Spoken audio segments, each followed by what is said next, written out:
Good morning everyone. कैसे हैं आप सभी? I hope all are very good. इस वीडियो में हम हिंदी से रिलेटेड जो वो मैक्सिमम टॉपिक्स को जो वो कंप्लीट करने की कोशिश करेंगे। जैसे कि वर्णमाला हो गया, स्वर व्यंजन हो गया, शब्द वर्ण, साहित्य, हिंदी साहित्य या संधि हो गया। कई सारी जो वो मैक्सिमम चीज़ों को कंप्लीट करने की कोशिश करेंगे जो कि एग्जाम में हिंदी ग्रामर से रिलेटेड जो वो कई सारे क्वेश्चन पूछे जाते हैं, तो उनको कंप्लीट करने की कोशिश करेंगे। आपने हिंदी की क्लास जो वो कई जगह देखी होगी, लेकिन यहाँ पर आप जो वो हिंदी का एक लेवल देखोगे।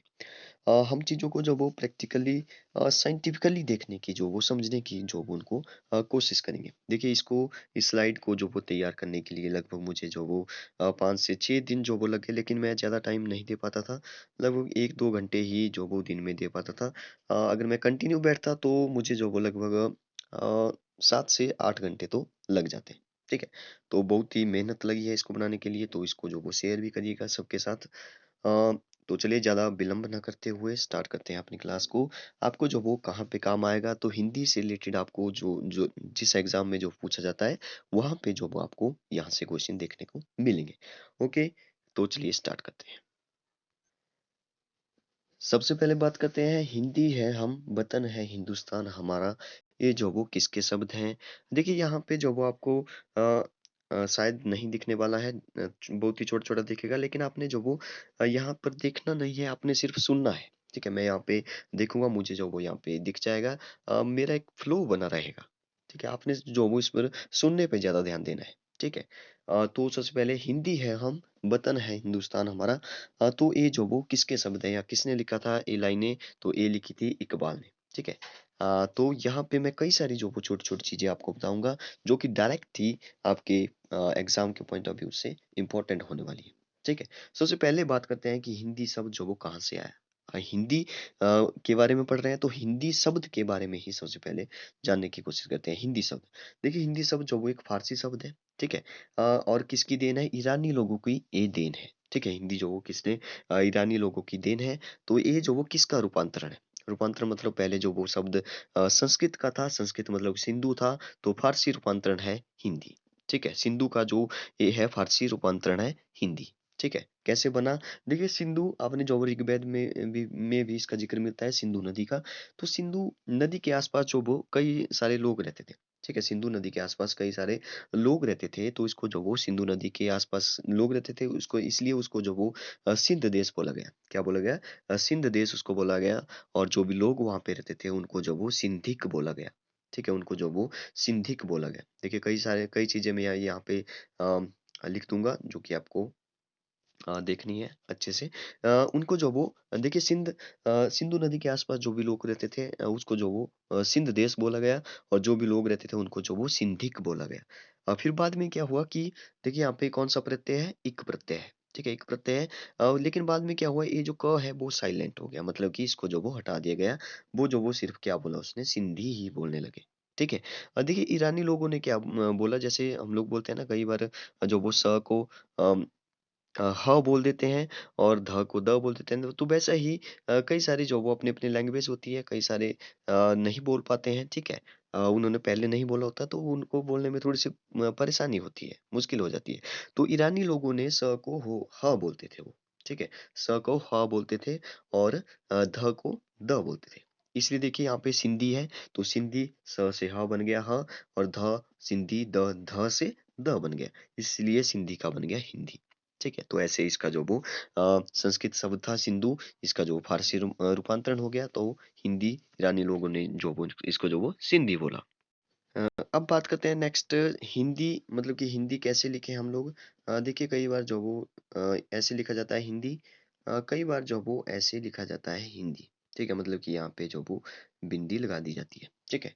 अब आप वो बोलेंगे कि कौन-सा जो सही है? देखिए सही तो दोनों है।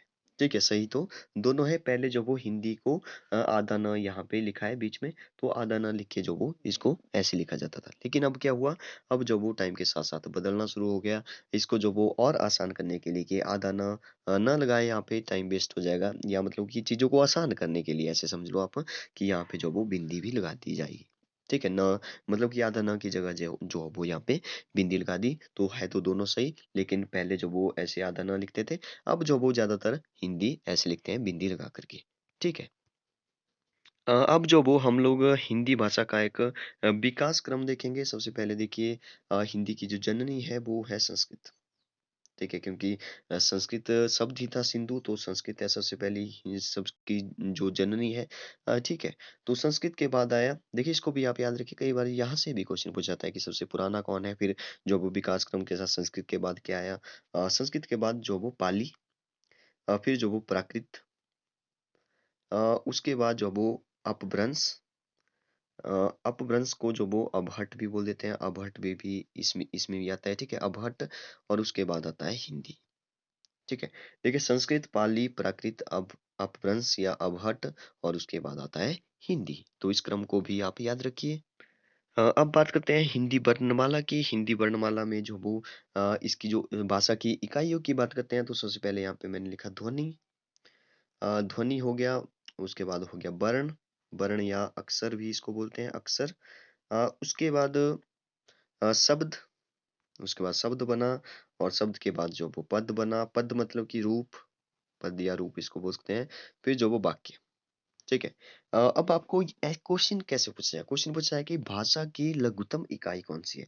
देखिए हम लोग ज़्यादा यहाँ पे जो वो कुछ बातें नहीं करेंगे, हम लोग सीधे ही जो भी एग्ज़ाम में जो भी क्वेश्चन पूछे जाएँगे उनको डायरेक्ट जो वो समझने की कोशिश करेंगे, ठीक है? तो ध्वनि जो वो भाषा की लघुत्तम इकाई बोला जाता है। ध्वनि को जो वो भाषा की लघुत्तम इकाई बोला जाता है, तो इसको आप याद रखिए।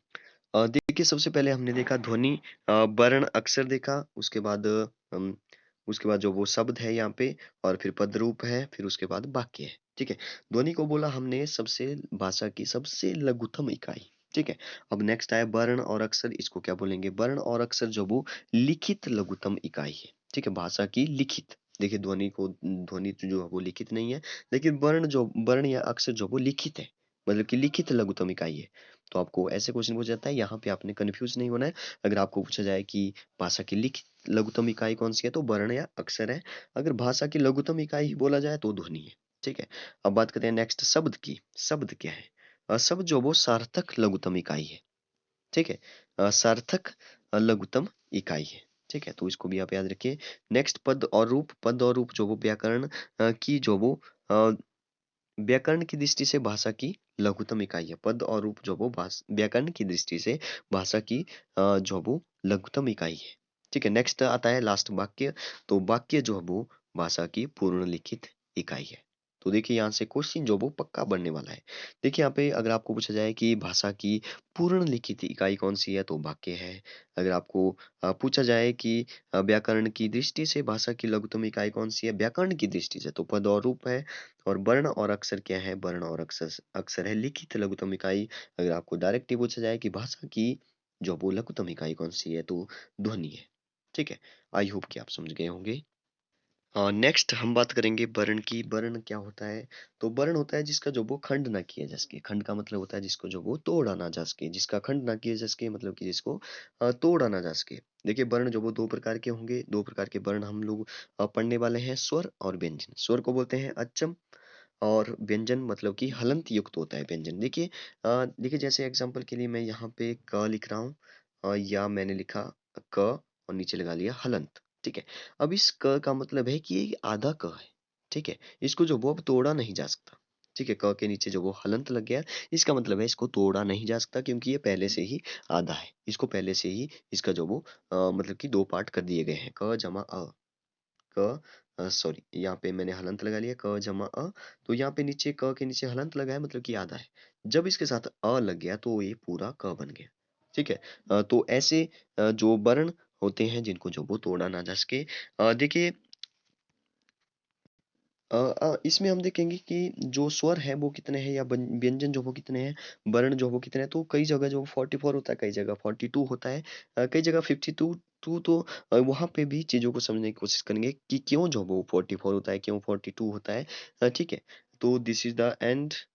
तो अगर आपको जो वो ये वीडियो अच्छी लगी है, बहुत सारी चीज़ें जो वो यहाँ पे पढ़ने को है। अगर आपको यहाँ तक जितना भी मैंने यहाँ पे बताया उतना अच्छा लगा हो तो कमेंट बॉक्स में जो वो कमेंट करिए, जो कि आपको जो वो अच्छा लगा और आप इसको कंप्लीट करिए, ठीक है? तभी मैं इसको कंप्लीट करूँगा। अ, ओके, थैंक यू।